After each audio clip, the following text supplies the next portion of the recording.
It gradually began to emerge after the police took Huntley and Carr into custody for questioning.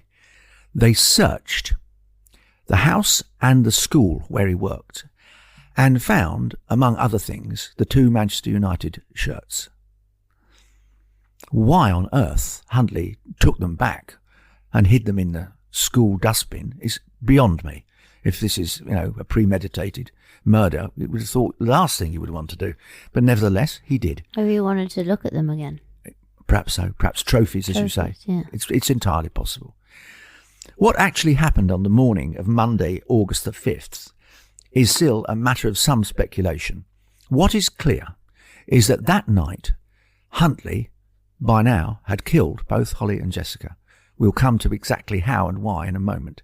But he'd put them in the boot, the bodies, in the boot of his red Ford Fiesta, overnight. And the following morning, he'd driven them to the outskirts of RAF Lakenheath, about a dozen miles away, and dumped them in a ditch. There is some speculation that, in fact, he went back to the bodies, as we've talked about before, returning to the scene of the crime, returning to the bodies, that he went back to the bodies and poured petrol on them and set fire to them.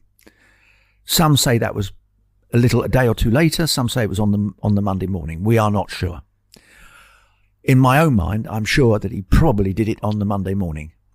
And I'm sure in my own mind too, that it was to conceal evidence of some kind of forensic nature, DNA, whatever it may be. On the 20th of August, Huntley is formally charged with the murders. At that point, he has retreated into what was his default position, a kind of zombie-like silence. He wouldn't collaborate with the police, he wouldn't answer questions, he was looking into the middle distance. He went into full I'm mad mode. So much so that he was sent to Rampton Secure Mental Hospital in Nottinghamshire for assessment. The assessment was telling. In particular, the psychiatrist who examined him said that there was no chance whatever that Huntley was mad. He was calculating, callous, dreadful. He was a man who liked to hide behind being a little silly, a little daft. Dr. Christopher Clark, the chief consultant forensic psychiatrist, said in court, although Mr. Huntley made clear attempts to appear insane, I have no doubt that the man currently and at the time of the murder was both physically and mentally sound, and therefore, if he's found guilty, carried out the murder, totally aware of his actions.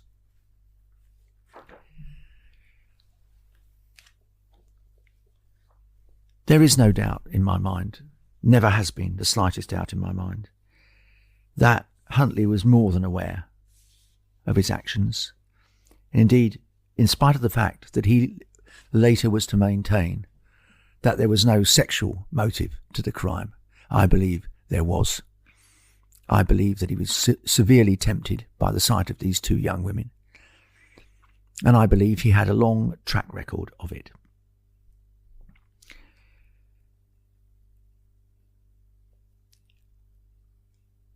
It was ironic that on the very day that Huntley was finally questioned by the police, that a gamekeeper discovered the skeletonized and decomposed bodies of Holly and Jessica in a ditch. August the 17th, 2002. What actually happened in that small house remains a mystery. At one point, Huntley is said to have made a 90-minute tape recording of an explanation which he was to give to his father because he intended to kill himself. He made an attempt on his life in 2006, and indeed the tape came to light, printed partly in the Sun.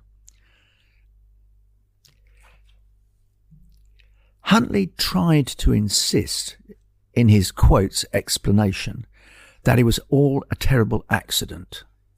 One of the girls had a nosebleed and the other one needed to go to the toilet. So they'd taken them upstairs to the bathroom, where one had, quotes, fallen into the bath, which just happened to be full of water. That's ridiculous. And, goodness me, drowned. Just like that. Cool. The other... Because an 11... Were they 11? 10. 10-year-old girl couldn't get herself out of a bar. Yeah. It defies belief. Huntley as a whole defies belief. The other one went, I think the phrase Huntley later used was, went skiz on me. So I took her downstairs to the living room to try and calm her down.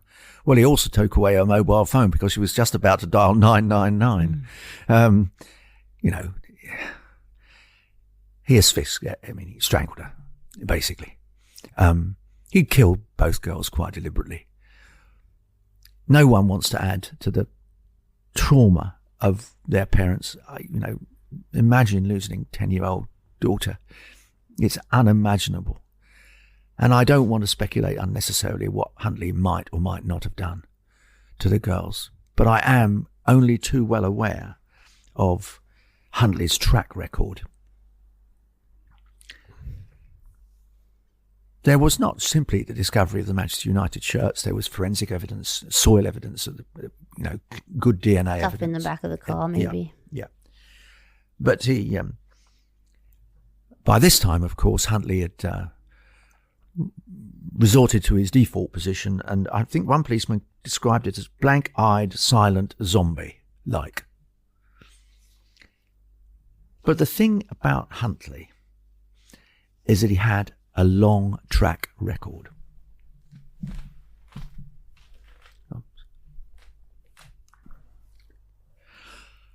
Although Huntley would insist subsequently that there was no sexual interference with either girl, and also insist that he wasn't evil in any way, he had a track record.